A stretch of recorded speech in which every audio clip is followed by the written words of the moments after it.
부산의 기반이 8천만 년 전 고대 화산지대 위에 세워졌으며 한국에서 가장 높은 건물들이 여전히 공룡 발자국을 간직한 해안 절벽 위에 웅장하게 솟아있다는 사실을 알고 계셨나요? 부산의 가장 다채로운 마을들이 도시 계획가가 아닌 산에 도전하며 그 누구도 감히 살 엄두를 내지 못했던 가파른 산비탈의 수직의 메트로폴리스를 세운 수만 명의 피란민들에 의해 만들어졌다는 사실은요?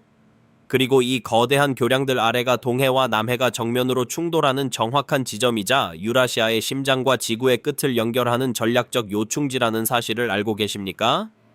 부산은 단순히 해변의 도시가 아닙니다. 이곳은 암석과 파도가 부딪히는 서사시이며 화강암에 새겨진 인간의 의지이자 순수한 지정학적 힘 그 자체입니다. 이제 준비하십시오. 이 불굴의 해양 수도에 대한 당신의 시각을 완전히 바꿔놓을 부산에 관한 50가지 놀라운 사실이 지금 시작됩니다. क्या आप जानते हैं कि दक्षिण भारत के हृदय में 50 करोड़ वर्ष पुरानी बेसाल्ट की एक विशाल पठार भूमि स्थित है जिसने आज के तेलंगाना को आकार दिया। क्या आप जानते हैं कि इसकी लाल और शुष्क धरती के नीचे विशाल कोयला भंडार छिपे हैं जो पूरे शहरों और उद्योगों को ऊर्जा देते हैं। और क्या आप जानते हैं कि इसकी पहाड़ियों और घुमावदार नदियों के बीच अभेद्य किले उभरे और दुनिया के सबसे तेजी से बढ़ते तकनीकी महानगरों में से एक विकसित हुआ। तेलंगाना केवल भारत के मानचित्र पर एक नया राज्य नहीं है, यह प्राचीन चट्टान है और अब भूमिगत ऊर्जा है और भविष्य की धड़कती महत्वाकांक्षा है। यह ग्रेनाइट में उकेरी गई परंपरा है और क्षितिज को चुनौती देते गगनचुंबी इमारतें हैं। तैयार हो जाइए क्योंकि आज आप तेलंगाना के 50 अद्भुत तथ्यों की खोज करेंगे जो आपकी दृष्टि हमेशा के लिए बदल देंगे। 50 कोहिनूर हीरे की जन्मभूमि कोल्लूर खान। तेलंगाना की धरती को विश्व प्रसिद्ध कोहिनूर हीरे का वास्तविक जन्म स्थान माना जाता है जो इसकी प्राचीन भौगोलिक समृद्धि का एक महान प्रतीक है। गोलकुंडा सल्तनत के दौर में कृष्णा नदी के किनारे स्थित कोल्लूर खान से निकला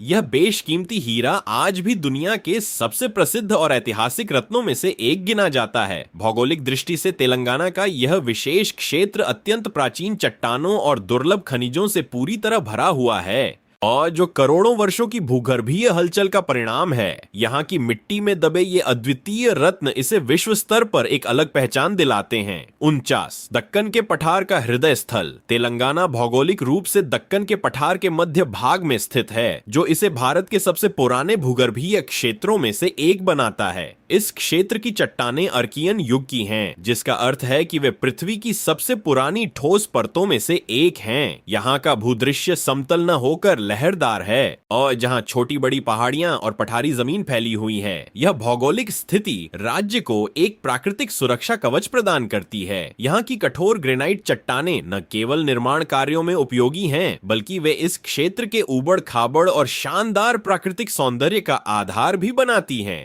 48 गोदावरी नदी का विशाल जलमार्ग। गोदावरी नदी तेलंगाना की सबसे महत्वपूर्ण और बड़ी नदी है एंड जिसे दक्षिण गंगा के नाम से भी जाना जाता है। यह नदी राज्य के उत्तरी भाग से होकर बहती है और यहाँ की कृषि व्यवस्था की मुख्य आधारशिला है। गोदावरी का जल न केवल सिंचाई के लिए उपयोग किया जाता है बल्कि यह राज्य की जैव विविधता को भी समृद्ध करता है। इसके विशाल बेसिन में कई प्रकार की वनस्पतियां और जीव जंतु पाए जाते हैं। तेलंगाना के मैदानी इलाकों में बहते हुए यह नदी एक विशाल और शांत स्वरूप धारण कर लेती है जो देखने में किसी समुद्र के समान प्रतीत होती है। 47 कृष्णा नदी का दक्षिणी प्रवाह।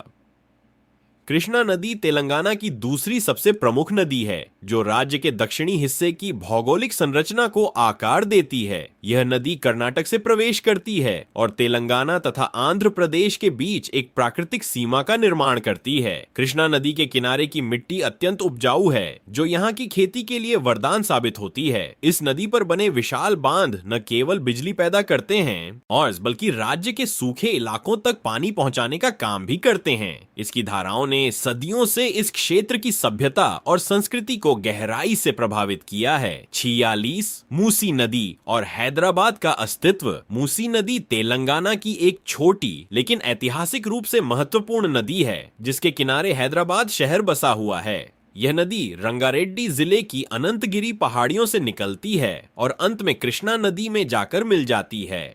हालांकि वर्तमान में यह नदी प्रदूषण की मार झेल रही है लेकिन भौगोलिक रूप से इसने हैदराबाद के विकास में महत्वपूर्ण भूमिका निभाई है। पुराने समय में इस नदी में आने वाली बाढ़ ने शहर की बनावट को कई बार बदला है। मूसी नदी का जलग्रहण क्षेत्र आसपास के इलाकों के भूजल स्तर को बनाए रखने में भी सहायक होता है। आगे बढ़ने से पहले हमारे पूरे देश की अजीब और अविश्वसनीय ज्योग्राफी को एक्सप्लोर करते रहने के लिए सब्सक्राइब और लाइक करना न भूलें। 45 चारों ओर से जमीन से घिरा राज्य। तेलंगाना भारत का एक पूरी तरह से लैंडलॉक्ड यानी स्थल सीमा से घिरा हुआ राज्य है, जिसकी कोई भी सीमा समुद्र से नहीं लगती है। इसके उत्तर में महाराष्ट्र, पूर्व में छत्तीसगढ़, पश्चिम में कर्नाटक और दक्षिण तथा दक्षिण पूर्व में आंध्र प्रदेश स्थित हैं। समुद्र तट से दूर होने के कारण यहाँ की जलवायु मुख्य रूप से अर्धशुष्क रहती है। भौगोलिक दृष्टि से तटरेखा न होने के बावजूद यह राज्य अपनी नदियों और झीलों के माध्यम से अपनी जल आवश्यकताओं को पूरा करता है। इसकी सीमाओं का निर्धारण पहाड़ों और नदियों द्वारा किया गया है, जो इसे सामरिक सुरक्षा प्रदान करते हैं। 44 उष्णकटिबंधीय शुष्क जलवायु का प्रभाव। तेलंगाना की भौगोलिक स्थिति इसे एक उष्णकटिबंधीय शुष्क जलवायु वाला क्षेत्र बनाती है। यहाँ गर्मियां बहुत अधिक तपती हैं, जहाँ तापमान अक्सर बहुत ऊंचे स्तर तक पहुंच जाता है। वर्षा मुख्य रूप से दक्षिण पश्चिम मानसून पर निर्भर करती है और जो जून से सितंबर के दौरान होती है। मानसून की कमी के कारण यहाँ अक्सर सूखे जैसी स्थिति पैदा हो जाती है, जो यहाँ की खेती को चुनौतीपूर्ण बनाती है। हालांकि सर्दियों का मौसम यहाँ काफी सुखद और सुहावना होता है। इस तरह की जलवायु ने यहाँ की प्राकृतिक वनस्पतियों और लोगों की जीवन शैली को एक विशिष्ट स्वरूप प्रदान करने में बड़ी भूमिका निभाई है। 43 लाल रेतीली दोमट मिट्टी की प्रधानता। तेलंगाना के एक बड़े हिस्से में लाल रेतीली दोमट मिट्टी पाई जाती है, जिसे स्थानीय भाषा में चालका मिट्टी कहा जाता है। यह मिट्टी मुख्य रूप से ग्रेनाइट और नीस जैसी पुरानी चट्टानों के टूटने से बनी है। इसकी जलधारण क्षमता कम होती है, इसलिए इसमें ऐसी फसलें उगाई जाती हैं जिन्हें कम पानी की आवश्यकता होती है, जैसे मक्का और दलहन। भौगोलिक रूप से यह मिट्टी राज्य के कृषि परिदृश्य को निर्धारित करती है। उर्वरकों और सिंचाई की सही सुविधा मिलने पर यह मिट्टी काफी उत्पादक साबित होती है। इस मिट्टी का लाल रंग इसमें मौजूद आयरन ऑक्साइड की अधिकता के कारण होता है। 42 काली कपास मिट्टी का विस्तार। राज्य के उत्तरी और पश्चिमी हिस्सों में गहरी काली मिट्टी पाई जाती है, जिसे रेगुड़ या ब्लैक कॉटन सॉइल भी कहा जाता है। यह मिट्टी ज्वालामुखी के लावे से बनी चट्टानों के क्षरण का परिणाम है। इस मिट्टी की सबसे बड़ी विशेषता इसकी नमी सोखने की अद्भुत क्षमता है, जो इसे कपास की खेती के लिए सबसे उपयुक्त बनाती है। तेलंगाना में कपास का भारी उत्पादन इसी मिट्टी की भौगोलिक उपलब्धता के कारण संभव हो पाता है। जब यह मिट्टी सूखती है तो इसमें गहरी दरारें पड़ जाती हैं, और जो इसे हवा के संचरण में मदद करती है, जिससे यह प्राकृतिक रूप से उपजाऊ बनी रहती है। 41 दक्कन शील्ड की औसत ऊंचाई। तेलंगाना का पठार समुद्र तल से औसतन 480 से 600 मीटर की ऊंचाई पर स्थित है। यह ऊंचाई इसे भारत के अन्य तटीय राज्यों की तुलना में थोड़ा ठंडा और कम उमस वाला बनाती है। राज्य का पश्चिमी भाग पूर्वी भाग की तुलना में अधिक ऊंचा है, जिससे यहाँ की नदियों का प्रवाह सामान्यतः पश्चिम से पूर्व की ओर होता है। यह भौगोलिक ढाल सिंचाई परियोजनाओं और बांधों के निर्माण के लिए बहुत अनुकूल है। इस ऊंचाई के कारण ही यहाँ का दृश्य मनमोहक पहाड़ियों और गहरी घाटियों से भरा हुआ है, जो पर्यटकों को काफी आकर्षित करता है। 40 अनंतगिरी पहाड़ियों का प्राकृतिक सौंदर्य। विकाराबाद जिले में स्थित अनंतगिरी पहाड़ियां तेलंगाना के महत्वपूर्ण पर्वतीय क्षेत्रों में से एक हैं। ये पहाड़ियां घने जंगलों से ढकी हुई हैं और मूसी नदी का उद्गम स्थल भी हैं। भौगोलिक रूप से ये पहाड़ियां पूर्वी घाट का हिस्सा मानी जाती हैं और इस क्षेत्र के पारिस्थितिक तंत्र को संतुलित रखने में मदद करती हैं। यहाँ की ठंडी हवा और हरियाली इसे हैदराबाद के पास एक प्रमुख पर्यटन स्थल बनाती है। इन पहाड़ियों की बनावट काफी पुरानी है और यहाँ कई प्राचीन गुफाएं भी पाई जाती हैं, जो इस क्षेत्र के प्राचीन भौगोलिक इतिहास का जीवंत प्रमाण मानी जाती हैं। 39 निर्मल पहाड़ियों की भौगोलिक श्रृंखला। निर्मल जिला अपनी सुंदर पहाड़ियों के लिए प्रसिद्ध है, जो राज्य के उत्तरी भाग में एक प्राकृतिक सीमा की तरह खड़ी हैं। ये पहाड़ियां न केवल देखने में सुंदर हैं, बल्कि ये इस क्षेत्र के मानसून को भी प्रभावित करती हैं। इन पहाड़ियों के आसपास के जंगलों से मिलने वाली लकड़ी का उपयोग प्रसिद्ध निर्मल खिलौने बनाने में किया जाता है। भौगोलिक रूप से यह क्षेत्र गोदावरी नदी के काफी करीब है, जिससे यहाँ की जमीन काफी उपजाऊ और हरियाली से भरपूर रहती है। पहाड़ियों की यह श्रृंखला वन्यजीवों के लिए एक सुरक्षित गलियारा भी प्रदान करती है, जो जैव विविधता बढ़ाता है। 38 सतमाला पर्वत श्रृंखला का विस्तार। तेलंगाना के उत्तरी भाग में सतमाला पर्वत श्रृंखला फैली हुई है, जो महाराष्ट्र की सीमा के साथ चलती है। ये पहाड़ियां दक्कन के पठार की उत्तरी सीमा का निर्धारण करती हैं और इस क्षेत्र की भौगोलिक विविधता को बढ़ाती हैं। इन पहाड़ियों की ढलानों पर घने जंगल पाए जाते हैं, जो कई लुप्तप्राय प्रजातियों का घर हैं। सतमाला श्रृंखला की ऊंचाई और इसकी बनावट इस क्षेत्र में जल संचयन और वर्षा के वितरण को नियंत्रित करती है। इन पहाड़ों के बीच से कई छोटे झरने और नदियां निकलती हैं, जो अंततः बड़ी नदियों में जाकर मिल जाती हैं और स्थानीय कृषि को सहारा देती हैं। 37 और नल्लामाला वन और इसकी गहराई। तेलंगाना और आंध्र प्रदेश की सीमा पर फैले नल्लामाला के जंगल भारत के सबसे बड़े वनाच्छादित क्षेत्रों में से एक हैं। भौगोलिक रूप से ये पहाड़ियां पूर्वी घाट का एक अभिन्न हिस्सा हैं और अत्यंत प्राचीन चट्टानी संरचनाओं से बनी हैं। यहाँ की जैव विविधता इतनी समृद्ध है कि यहाँ बाघ, तेंदुए और कई दुर्लभ पक्षी पाए जाते हैं। इन जंगलों के बीच से बहती कृष्णा नदी गहरी घाटियों का निर्माण करती है, इन जो देखने में अत्यंत भव्य लगती हैं। नल्लामाला का यह क्षेत्र न केवल पर्यावरण के लिए महत्वपूर्ण है, बल्कि यह आदिवासी समुदायों के लिए भी एक सुरक्षित आश्रय स्थल है। 36 नागार्जुन सागर बांध की विशालता। तेलंगाना और आंध्र प्रदेश की सीमा पर स्थित नागार्जुन सागर बांध दुनिया का सबसे बड़ा चिनाई वाला बांध है। यह कृष्णा नदी पर बना हुआ है और इसकी भौगोलिक क्षमता इतनी अधिक है कि यह लाखों एकड़ भूमि की सिंचाई करता है। इस बांध के कारण बने जलाशय ने इस क्षेत्र के स्थानीय भूगोल को पूरी तरह से बदल दिया है, जिससे यहाँ का भूजल स्तर काफी बढ़ गया है। यह बांध न केवल एक इंजीनियरिंग चमत्कार है, बल्कि यह इस शुष्क क्षेत्र के लिए एक जीवन रेखा के समान है। इसके जलाशय के बीच स्थित द्वीप पर प्राचीन बौद्ध अवशेष भी पाए जाते हैं। 35 कालेश्वरम लिफ्ट सिंचाई परियोजना। कालेश्वरम परियोजना तेलंगाना की एक अद्वितीय भौगोलिक उपलब्धि है, जिसे दुनिया की सबसे बड़ी बहुचरणीय लिफ्ट सिंचाई परियोजना माना जाता है। गोदावरी नदी के पानी को पहाड़ों और पठारों के ऊपर चढ़ाने के लिए इसमें विशाल पंपों और सुरंगों का उपयोग किया गया है। यह परियोजना इस बात का उदाहरण है कि कैसे तकनीक का उपयोग करके किसी क्षेत्र की कठिन भौगोलिक बाधाओं को दूर किया जा सकता है। इससे तेलंगाना के सूखे जिलों में पानी पहुंचाना संभव हो पाया है। इस परियोजना ने राज्य के कृषि मानचित्र को बदल दिया है और धान के उत्पादन में इसे देश के अग्रणी राज्यों में लाकर खड्डीदाह किया है। 34 वोडमनेर नदी और इसका महत्व। मनेर नदी गोदावरी की एक प्रमुख सहायक नदी है, जो मुख्य रूप से करीमनगर जिले के भूगोल को प्रभावित करती है। इस नदी पर बना लोअर मनेर बांध सिंचाई और पीने के पानी का एक बड़ा स्रोत है। भौगोलिक दृष्टि से यह नदी तेलंगाना के मध्य भाग से होकर बहती है और यहाँ के किसानों के लिए अत्यंत महत्वपूर्ण है। मानसून के दौरान इस नदी का जलस्तर काफी बढ़ जाता है, जिससे आसपास के क्षेत्रों में हरियाली छा जाती है। मनेर नदी के किनारे विकसित हुए छोटे बड़े शहर और कस्बे इस नदी की भौगोलिक और आर्थिक उपयोगिता का जीता जागता उदाहरण पेश करते हैं।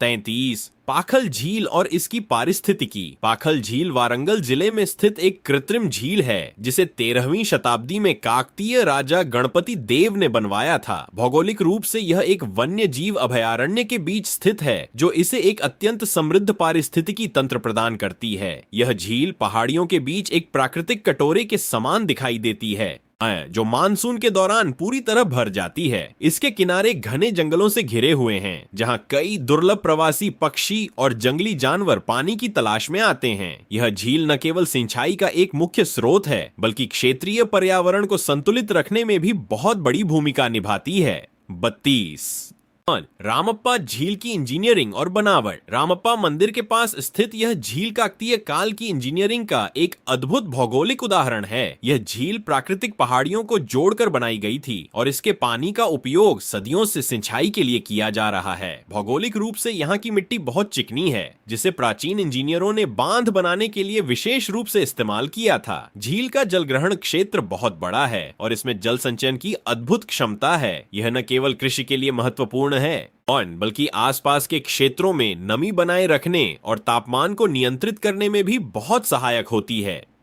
31 कदम परियोजना और इसका भौगोलिक संगम। निर्मल जिले में स्थित कदम परियोजना एक महत्वपूर्ण सिंचाई और जल विद्युत केंद्र है जो कदम नदी पर बनाया गया है। यह नदी अंततः गोदावरी में जाकर मिल जाती है, जिससे यह संगम भौगोलिक रूप से बहुत महत्वपूर्ण बन जाता है। यहाँ की जमीन ऊबड़ खाबड़ है, जो बांध के निर्माण के लिए एक आदर्श स्थान प्रदान करती है। इस परियोजना के जलाशय से निकलने वाली नहरें राज्य के उत्तरी जिलों की सूखी जमीन को हरा भरा बनाने का काम करती हैं। यहां की भौगोलिक बनावट पहाड़ियों और मैदानी इलाकों का एक सुंदर मिश्रण पेश करती है, जो स्थानीय वन्य जीवों को एक अच्छा आश्रय स्थल भी देती है। 30 प्राणहिता नदी का विशाल संगम। प्राणहिता नदी गोदावरी की सबसे बड़ी सहायक नदी है और यह वर्धा, वैनगंगा और पेनगंगा नदियों के मिलन से बनती है। भौगोलिक दृष्टि से यह नदी तेलंगाना और महाराष्ट्र के बीच एक प्राकृतिक सीमा का निर्माण करती है। प्राणहिता का जल ग्रहण क्षेत्र अत्यंत विशाल है और मानसून के दौरान इसमें पानी की मात्रा अविश्वसनीय रूप से बढ़ जाती है। यह नदी अपने साथ भारी मात्रा में उपजाऊ गाद लेकर आती है और जो इसके किनारे के मैदानों को खेती के लिए बहुत उपजाऊ बनाती है। इसके प्रवाह क्षेत्र में घने जंगल और वन्य जीव अभयारण्य स्थित हैं, जो यहाँ की पारिस्थितिक विविधता को और भी बढ़ा देते हैं। 29 इंद्रावती नदी की सीमावर्ती भूमिका। इंद्रावती नदी मुख्य रूप से छत्तीसगढ़ में बहती है, लेकिन इसका एक महत्वपूर्ण हिस्सा तेलंगाना के पूर्वी क्षेत्र के भूगोल को निर्धारित करता है। यह नदी गोदावरी की एक और प्रमुख सहायक नदी है और अपनी गहरी घाटियों तथा घने जंगलों के लिए प्रसिद्ध है। भौगोलिक रूप से यह क्षेत्र काफी दुर्गम है और यहाँ की प्राकृतिक संरचना बहुत ही प्राचीन है। इंद्रावती के किनारे की जमीन में कई महत्वपूर्ण खनिज पाए जाते हैं, जो इसे आर्थिक और भौगोलिक दोनों दृष्टि से महत्वपूर्ण बनाते हैं। इस नदी का शांत और गहरा बहाव इसे दक्षिण भारत की एक रहस्यमयी और रोमांचक नदी की पहचान भी प्रदान करता है। 28 और गोदावरी और कृष्णा का जल विभाजक। तेलंगाना की भौगोलिक बनावट में एक ऊंचा पठारी क्षेत्र है जो उत्तर की गोदावरी नदी और दक्षिण की कृष्णा नदी के बेसिन के बीच एक जल विभाजक के रूप में कार्य करता है। यह उच्च भूमि यह सुनिश्चित करती है कि राज्य का पानी दो अलग अलग नदी प्रणालियों में विभाजित हो जाए। इस भौगोलिक विभाजन के कारण ही तेलंगाना के अलग अलग हिस्सों में कृषि पद्धतियां और जल प्रबंधन के तरीके भिन्न भिन्न हैं। यह विभाजन न केवल नदियों के मार्ग को तय करता है, बल्कि राज्य की ढलान और मिट्टी के जमाव के स्वरूप को भी प्रभावित करता है। यह पठारी क्षेत्र राज्य की भौगोलिक रीढ़ की तरह है। 27 दक्कन ट्रैप और ज्वालामुखीय चट्टानें। तेलंगाना के उत्तर पश्चिमी हिस्सों, विशेष रूप से आदिलाबाद और निजामाबाद जिलों में दक्कन ट्रैप की ज्वालामुखीय चट्टानें पाई जाती हैं। ये चट्टानें लाखों साल पहले हुए ज्वालामुखी विस्फोटों के लावे से बनी हैं। भौगोलिक रूप से यह क्षेत्र बेसाल्टिक लावा की परतों से ढका हुआ है और जो समय के साथ टूटकर अत्यंत उपजाऊ काली मिट्टी में बदल गई है। इन चट्टानों की उपस्थिति के कारण यहां का भूदृश्य अन्य क्षेत्रों से भिन्न दिखाई देता है। यहां की पहाड़ियां सपाट छोटी वाली हैं, जो दक्कन ट्रैप की एक प्रमुख पहचान है। यह भौगोलिक विशेषता इस क्षेत्र में कपास की खेती के लिए मुख्य रूप से जिम्मेदार है। 26 और हैदराबाद के अद्वितीय ग्रेनाइट पत्थर। हैदराबाद और उसके आसपास का भूगोल विशाल ग्रेनाइट की चट्टानों और पत्थरों के लिए दुनिया भर में प्रसिद्ध है। ये चट्टानें पृथ्वी की सबसे पुरानी संरचनाओं में से एक हैं और लगभग 2.5 अरब साल पुरानी मानी जाती हैं। यहाँ की चट्टानें हवा और पानी के कटाव के कारण अजीबोगरीब आकारों में बदल गई हैं, जिन्हें बैलेंसिंग रॉक्स भी कहा जाता है। भौगोलिक रूप से ये चट्टानें शहर को एक प्राकृतिक ढाल प्रदान करती हैं और यहाँ के तापमान को नियंत्रित करने में मदद करती हैं। आज ये चट्टानें तेलंगाना की भौगोलिक विरासत का एक अनिवार्य हिस्सा हैं और इन्हें संरक्षित करने के प्रयास भी लगातार जारी हैं। 25 हुसैन सागर की हृदय जैसी आकृति। हैदराबाद के केंद्र में स्थित हुसैन सागर झील अपनी अनोखी हृदय जैसी आकृति के लिए भौगोलिक रूप से बहुत मशहूर है। यह एक कृत्रिम झील है जिसे 16वीं शताब्दी में बनाया गया था ताकि शहर की पानी की जरूरतों को पूरा किया जा सके। यह झील हैदराबाद और सिकंदराबाद को एक दूसरे से अलग करती है और साथ ही जोड़ती भी है। मूसी नदी की एक सहायक धारा इस झील को भरती है। हालांकि यह मानव निर्मित है और लेकिन दशकों में इसने अपना एक अलग जलीय पारिस्थितिकी तंत्र विकसित कर लिया है। इसका विशाल जल क्षेत्र शहर के सूक्ष्म वातावरण को ठंडा रखने में एक महत्वपूर्ण भौगोलिक भूमिका निभाता है। 24 ओस्मान सागर और हिमायत सागर। ओस्मान सागर और हिमायत सागर हैदराबाद शहर के पास स्थित दो विशाल जलाशय हैं, जिन्हें 1908 की विनाशकारी बाढ़ के बाद मूसी नदी पर बनाया गया था। भौगोलिक रूप से ये जलाशय शहर के पश्चिमी भाग में स्थित हैं और वर्षों तक पीने के पानी के मुख्य स्रोत रहे हैं। इन जलाशयों ने न केवल बाढ़ को नियंत्रित किया, बल्कि आसपास के क्षेत्रों के भूजल स्तर को भी काफी ऊपर उठाया है। इनके चारों ओर का क्षेत्र कैचमेंट एरिया के रूप में संरक्षित है, जहां घने पेड़ और झाड़ियां पाई जाती हैं। ये जलाशय शहर के पारिस्थितिक संतुलन को बनाए रखने के लिए बहुत ही अनिवार्य हैं। 23 और किन्नरसानी नदी और इसकी घाटी। किन्नरसानी नदी गोदावरी की एक महत्वपूर्ण सहायक नदी है, जो भद्राद्री कोठागुडेम जिले के भूगोल को आकार देती है। यह नदी घने जंगलों और ऊबड़ी खाबड़ पहाड़ियों के बीच से होकर बहती है, जिससे यहाँ का दृश्य अत्यंत मनमोहक बन जाता है। इस नदी पर बना किन्नरसानी बांध न केवल सिंचाई के लिए पानी उपलब्ध कराता है, बल्कि इसके आसपास का क्षेत्र एक वन्य जीव अभयारण्य भी है। भौगोलिक रूप से यह नदी मार्ग जैव विविधता से भरपूर है, जहां मगरमच्छ और कई प्रकार के हिरण पाए जाते हैं। इस नदी की घाटी में पाए जाने वाले घने टीक के जंगल इसकी सुंदरता को और बढ़ाते हैं। 22 पोचारम झील और पक्षी अभयारण्य। मेडक जिले में स्थित पोचारम झील और इसके आसपास का वन्य जीव अभयारण्य तेलंगाना का एक महत्वपूर्ण भौगोलिक स्थल है। यह झील एक पुराने बांध के निर्माण के कारण बनी थी और अब यह कई प्रवासी पक्षियों का पसंदीदा स्थान है। यहाँ की जमीन थोड़ी दलदली है, जो जलीय वनस्पतियों के पनपने के लिए बहुत अनुकूल है। भौगोलिक दृष्टि से यह क्षेत्र शुष्क और आर्द्र परिस्थितियों का एक अनूठा संगम है। यहाँ की वनस्पति में मुख्य रूप से कंटीली झाड़ियां और खुले जंगल शामिल हैं।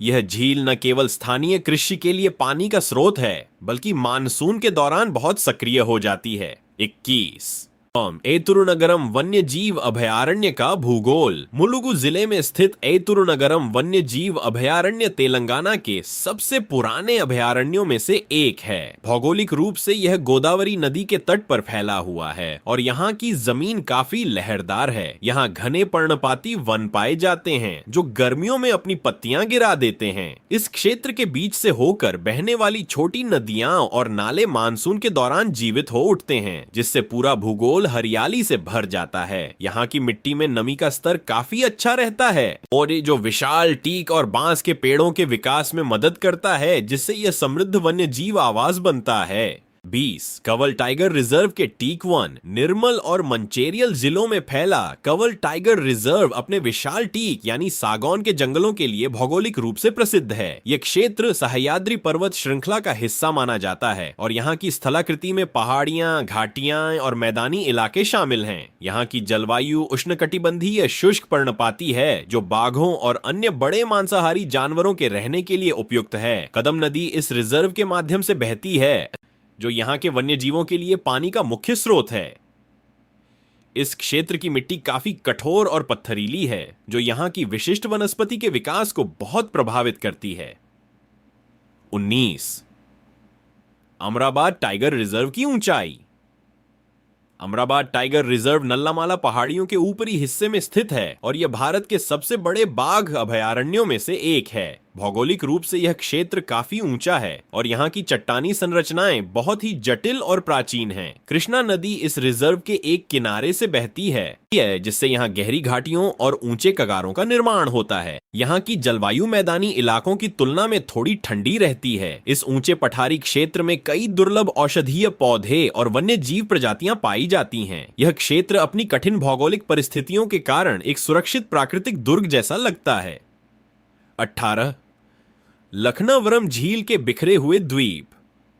मुलुगु जिले में स्थित लखनवरम झील अपने अनोखे भौगोलिक स्वरूप के लिए जानी जाती है, जिसमें लगभग 13 छोटे छोटे द्वीप शामिल हैं। यह झील पहाड़ियों से घिरी हुई है और इसे काकतीय राजाओं द्वारा एक पुराने जलमार्ग को बांधकर बनाया गया था। इन द्वीपों को जोड़ने वाले लटकते पुल इसे एक विशेष आकर्षण प्रदान करते हैं। भौगोलिक रूप से यह क्षेत्र चारों ओर से घने जंगलों से घिरा हुआ है, जिससे यहाँ का वातावरण बहुत ही शांत और प्रदूषण रहित रहता है। झील का पानी बहुत गहरा है और इसकी तली में पुरानी चट्टानी संरचनाएं मौजूद हैं जो इसके स्थायित्व को सदियों से सुनिश्चित कर रही हैं।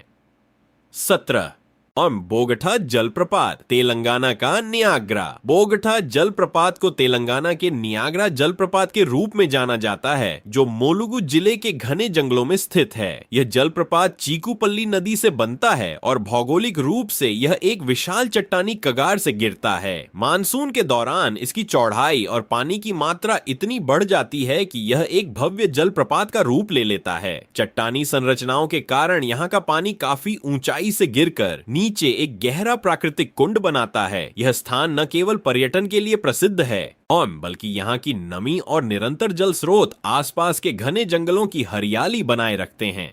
16 कुंतला जलप्रपात, तेलंगाना का उच्चतम प्रपात।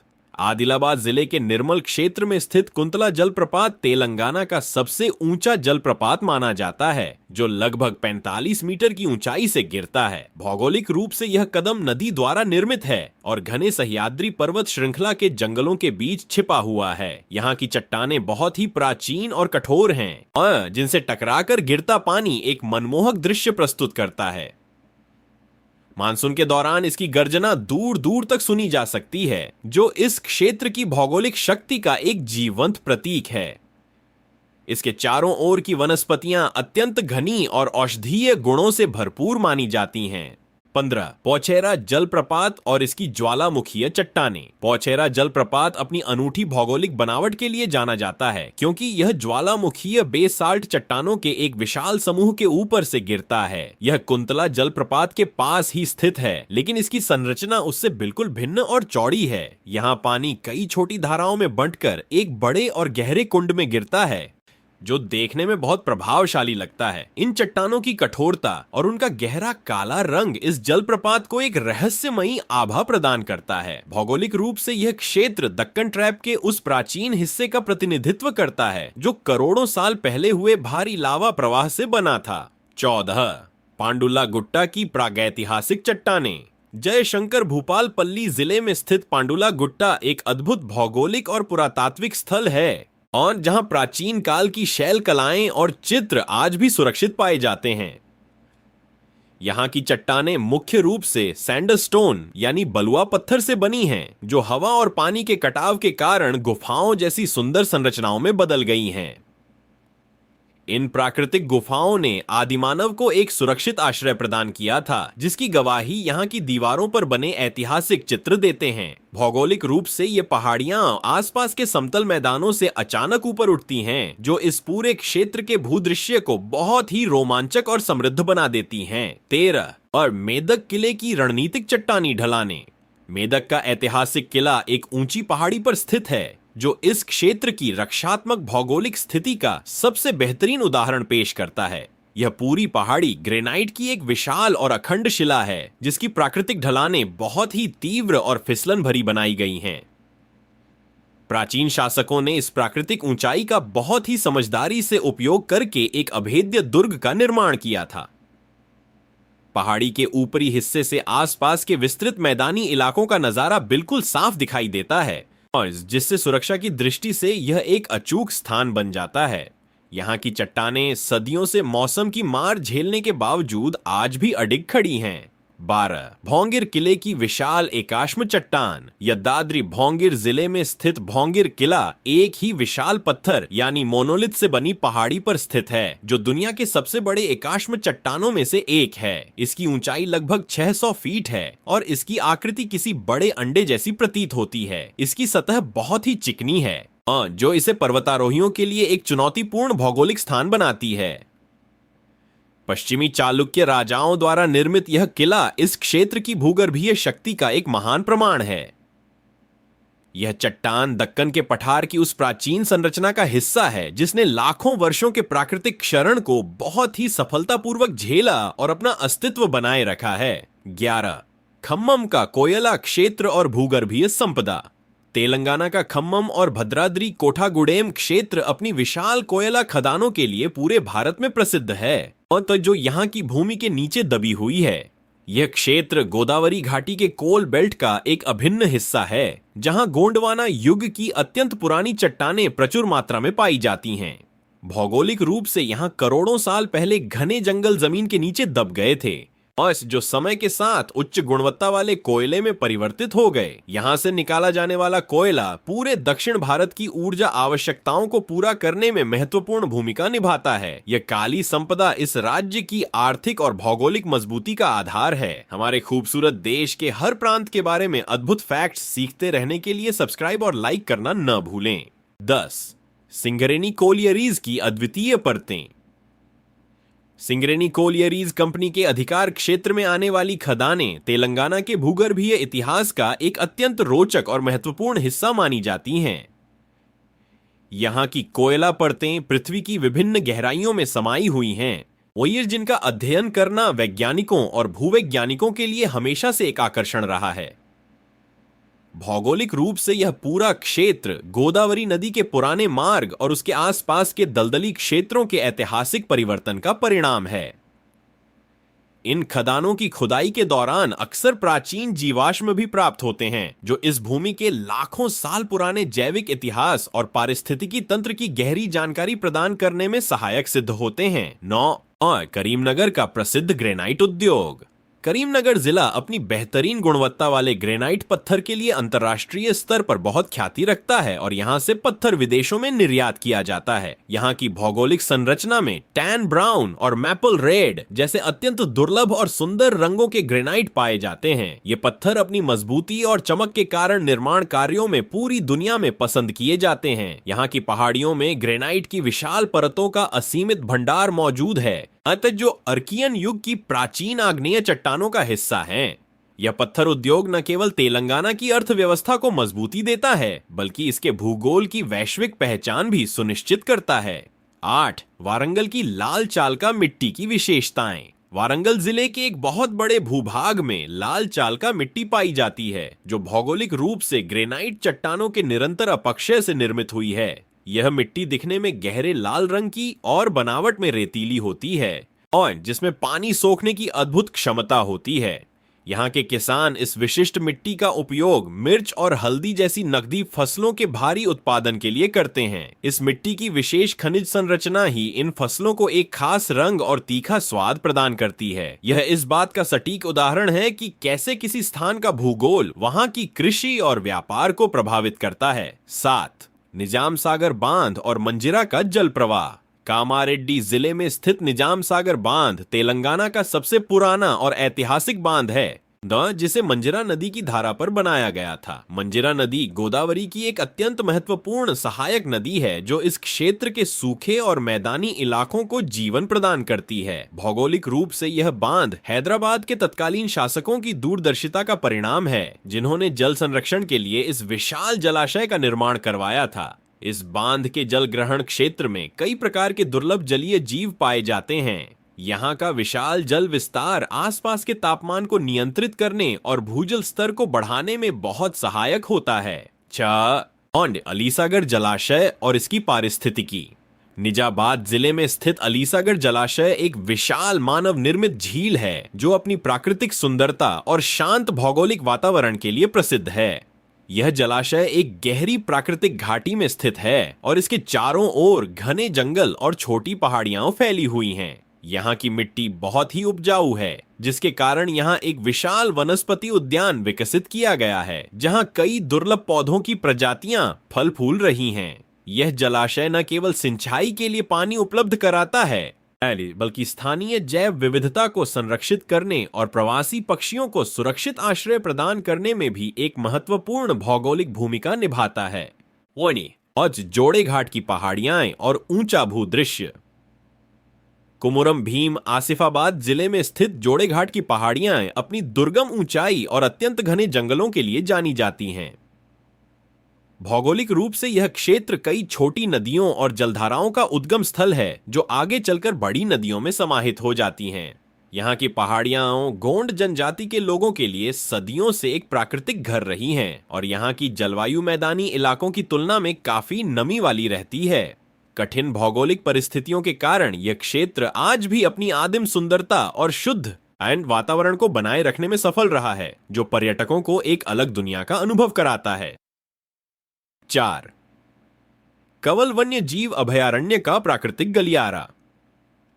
मंचेरियल जिले में स्थित कंवल वन्य जीव अभयारण्य तेलंगाना का एक अत्यंत समृद्ध और विशाल पारिस्थितिक क्षेत्र माना जाता है। भौगोलिक रूप से यह अभयारण्य सह्याद्री पर्वत श्रृंखला और गोदावरी नदी के बीच के एक महत्वपूर्ण गलियारे में स्थित है। यहाँ की वनस्पति मुख्य रूप से शुष्क पर्णपाती प्रकार की है, जिसमें सागौन और बांस के पेड़ों की प्रधानता देखी जाती है। यह क्षेत्र बाघों के संरक्षण के लिए एक महत्वपूर्ण कड़ी का काम करता है, जो मध्य भारत के जंगलों को दक्षिण भारत से जोड़ता है। यहाँ की ऊबड़ खाबड़ जमीन और प्राकृतिक जल स्रोत इसे जंगली जानवरों के पनपने के लिए एक आदर्श भौगोलिक स्थान बनाते हैं। 3. और तड़वई वन और इको टूरिज्म का भूगोल। मुलुगु जिले के तड़वई क्षेत्र में स्थित जंगल अपनी विशालता और शांतिपूर्ण वातावरण के लिए दूर दूर तक प्रसिद्ध हैं। भौगोलिक रूप से यह क्षेत्र दक्कन के पठार के पूर्वी ढलान पर स्थित है, जहां पर्याप्त वर्षा के कारण बहुत ही घने और सदाबहार वन पाए जाते हैं। यहाँ की मिट्टी में पोषक तत्वों की प्रचुरता है, जो विशाल और ऊंचे पेड़ों के विकास में सहायता करती है। यहाँ इको टूरिज्म को बढ़ावा देने के लिए प्राकृतिक संसाधनों का उपयोग किया गया है, जो पर्यटकों को जंगल के भूगोल के करीब लाता है। यह क्षेत्र पर्यावरण संतुलन बनाए रखने के साथ साथ अपनी प्राकृतिक बनावट से सभी को मंत्रमुग्ध कर देता है।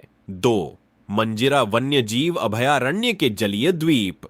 सांगारेड्डी जिले में स्थित मंजिरा वन्य जीव अभयारण्य मुख्य रूप से मीठे पानी के मगरमच्छों के संरक्षण के लिए एक महत्वपूर्ण स्थान है। भौगोलिक रूप से यह अभयारण्य मंजिरा नदी के बहाव के बीच स्थित 9 छोटे द्वीपों पर फैला हुआ है, और जो एक अनूठा जलीय पारिस्थितिकी तंत्र निर्मित करते हैं। नदी का धीमा पानी और इसके किनारे की मुलायम रेतीली मिट्टी मगरमच्छों के रहने और उनके प्रजनन के लिए बहुत ही उपयुक्त मानी जाती है। यहाँ पक्षियों की 70 से भी अधिक प्रजातियां पाई जाती हैं। यह स्थान स्पष्ट रूप से दर्शाता है कि कैसे एक नदी की भौगोलिक धारा किसी क्षेत्र के वन्य जीवन को नया आधार प्रदान करती है। 1. दक्कन का पठार, तेलंगाना की भौगोलिक आत्मा। तेलंगाना का संपूर्ण भूगोल दक्कन के पठार की उन प्राचीन और अत्यंत कठोर चट्टानों पर टिका हुआ है, जो इसे भारत का सबसे स्थिर भूगर्भीय क्षेत्र बनाती हैं। यहाँ की ऊबड़ खाबड़ पहाड़ियां, विशाल ग्रेनाइट के पत्थर और गहरी नदी घाटियां इस भूमि को एक अद्वितीय और शक्तिशाली चरित्र प्रदान करती हैं। भौगोलिक रूप से यह पठार न केवल राज्य की पूरी जलवायु को नियंत्रित करता है, बल्कि इसकी नदियों के मार्ग और मिट्टी की उर्वरता को भी तय करता है। यह भूमि करोड़ों वर्षों के प्राकृतिक परिवर्तनों की गवाह रही है और आज भी अपनी भौगोलिक विविधता के कारण दुनिया भर के शोधकर्ताओं के लिए आकर्षण का केंद्र है। तेलंगाना के इन कम जाने पहचाने ज्योग्राफिकल सीक्रेट्स को जानने के बाद हमें बताएं, आपको कौन सा सबसे ज्यादा पसंद आया या किसने आपको सबसे ज्यादा हैरान किया। कमेंट करें और देखते हैं कि कितने लोग सहमत हैं। अगर आपको लगता है कि हमसे कुछ छूट गया है या आप कुछ जोड़ना चाहते हैं, तो हमें आपसे सुनना अच्छा लगेगा। आपका फीडबैक हमें हर वीडियो को बेहतर बनाने में मदद करता है। और वीडियो की बात करें तो हम एक और वीडियो तैयार कर रहे हैं ताकि आप हमारे खूबसूरत देश की ज्योग्राफी को एक्सप्लोर करना जारी रख सकें। लेकिन जाने से पहले सब्सक्राइब और लाइक करना न भूलें ताकि हम साथ में सीखते रहें। अगले वीडियो में मिलते हैं।